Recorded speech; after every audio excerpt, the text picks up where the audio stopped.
Hello.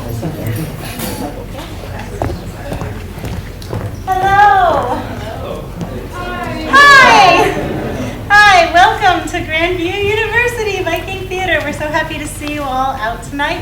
Thank you for coming to support some local theater and some wonderful student creators as well. Couple of things. We are so fortunate to partner and to pair up with Gateway Dance Theater. We haven't gotten to do it for a couple of years. It's a wonderful partnership. They bring such beautiful energy to the stage, and so we're so lucky to share this event with them. You will see tonight during the show a little teaser for a longer play, the great Indian classic by Kalidasa, yes? Shakuntala.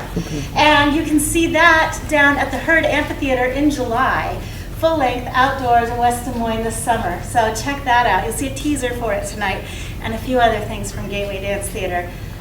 The other 10-minute plays are all student directed. So the unique thing about Grandview Theater is that our student directors in Directing 1 get a chance to choose, conceive, audition, stage, create a play for an audience for you. And I'm just so proud of them. They've done such a great job, so I hope you enjoy their work, and all of the student actors and crew as well are amazing. What else? Oh, if you look in your program, there's a little insert for these dudes, Story Hill. They're incredible singer-songwriters if you like folk music, kind of in the Simon and Garfunkel vein. Beautiful harmonies, really good songwriting. They're coming here on May 20th. They're from Montana. They're just some of our personal favorites as a family, and we're lucky to host them here. They're going to be sharing the stage with Chad Elliott, who's a local Iowa singer-songwriter who's also incredible. So come see that on May 20th, right here. And then, what else? Oh! If you have to leave during the show, there's an intermission. But in between each little play, they'll be switching out the scenery. I recommend not getting up and leaving your seat at that time because you might get clocked by a table or a rug coming up and down the aisles. So unless you have an emergency, just stick with us through the intermission. Sound good? And then at intermission, Alpha Psi Omega, our honorary theater society, is hosting a fundraiser. So you can buy candy, chips, sodas, waters. Go support them with some.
are like people. Sometimes they reveal, and sometimes they conceal. For Black women, hats are an important part of our culture.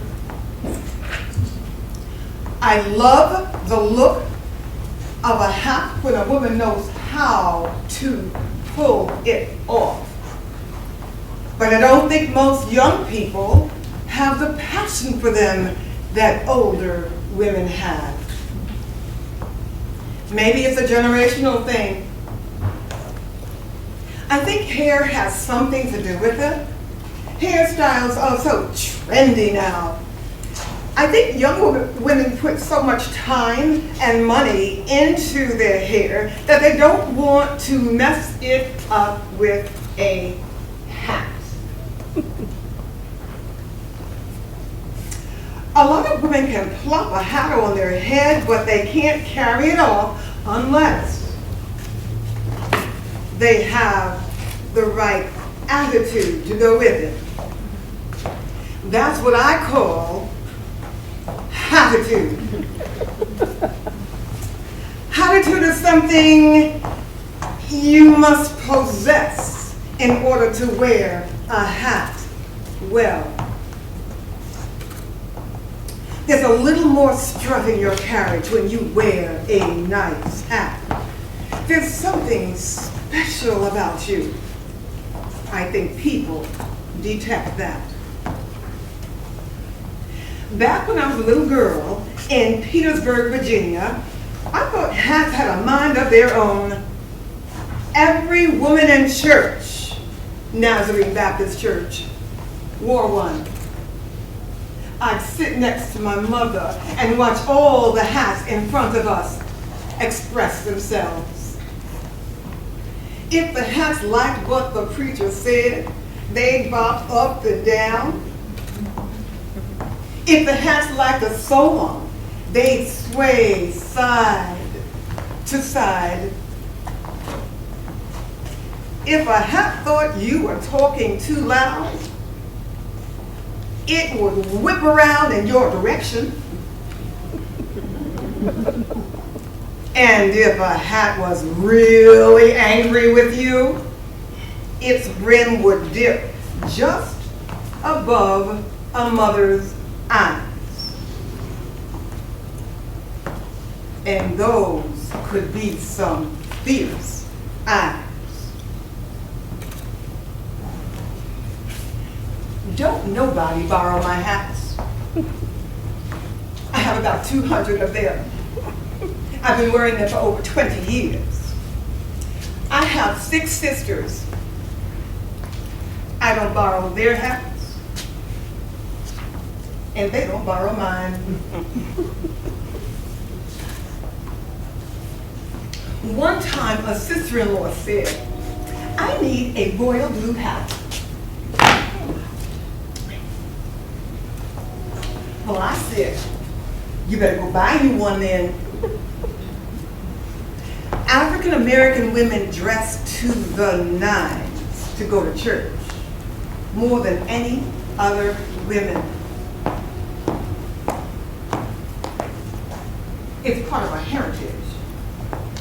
Our African ancestors wore some type of headdress to decorate themselves.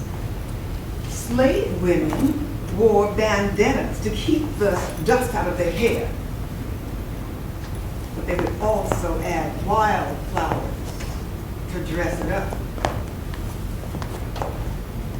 You have to remember that church was the only place slaves were allowed to congregate.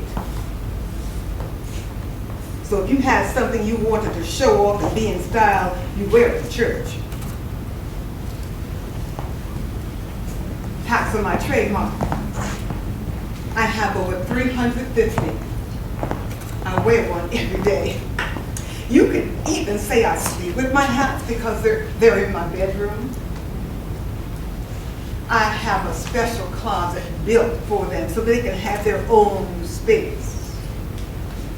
I have a lot of respect for my hats. They're even insured. The more I study Africa, the more I see that African Americans do very African things without even knowing it. Adorning the head is one of those things, whether it's the intricate braids, or the distinct hairstyles, or the beautiful hats that are worn on Sundays. We just know that inside, we are queens.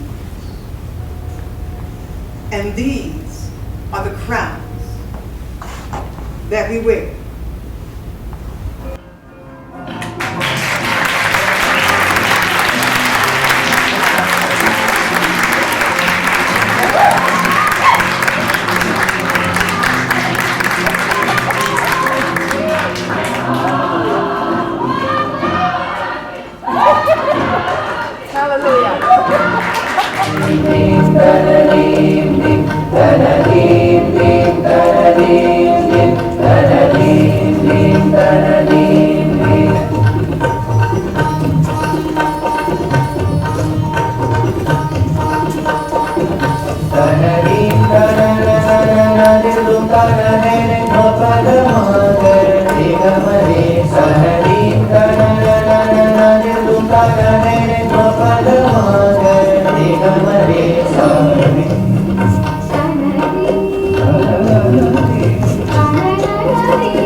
The heart bursts into a song.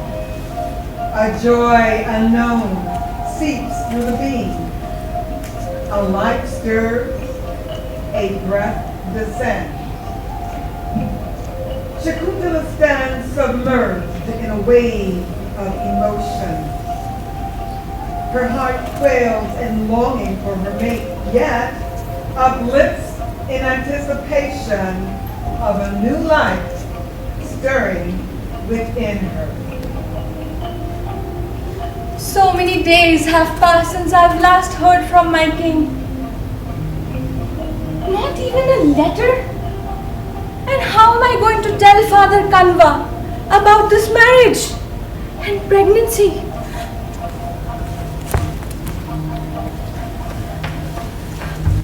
Sage Durgasa's curse is certainly taking effect. The king has forgotten Shakuntala. What are we gonna do? Anastasia! Hurry up! We have to go and prepare for Shakuntala's departure. But Father Kanva... Yes, Father Kanva is here and he knows about Shakuntala and Dushanta. How? Father Kanva came to Shakuntala and said, I give you my blessings. You will go to the king's palace today. But how did he know about this? While he was meditating, a voice told him that Shakuntala would be blessed with a son. I'm so happy for her! But Brianna, we will lose our friend. Yes, we will. But we must keep her happy and not show our sorrow. Now, Father Kanva has already requested that we take charge of her departure. Hurry! We have to get her ready and arrange the rituals. I'm so sad that I'll have to leave you all behind. And there's such a strange fear in my mind too.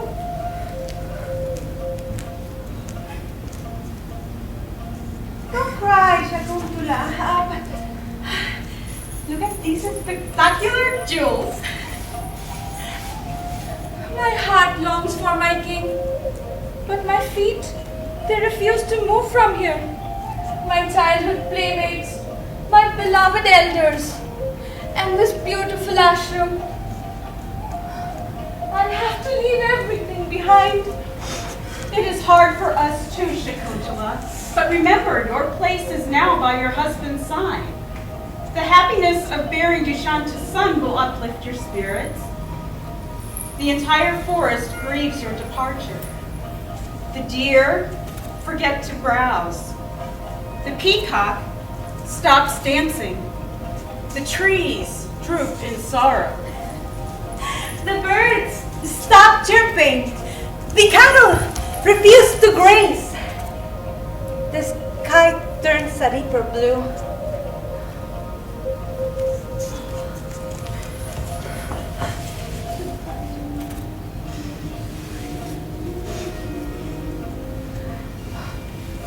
Goodbye, my friends. Goodbye, Shakuntala. Shakuntala, if for some reason the king is slow to recognize you, show him your ring. Oh, don't imagine things that cannot happen. I'm sure he'll be so happy to see me. But I have to leave now. Don't lose the ring! Don't lose the ring! If she loses the ring, the curse will come true and the king will never recognize her.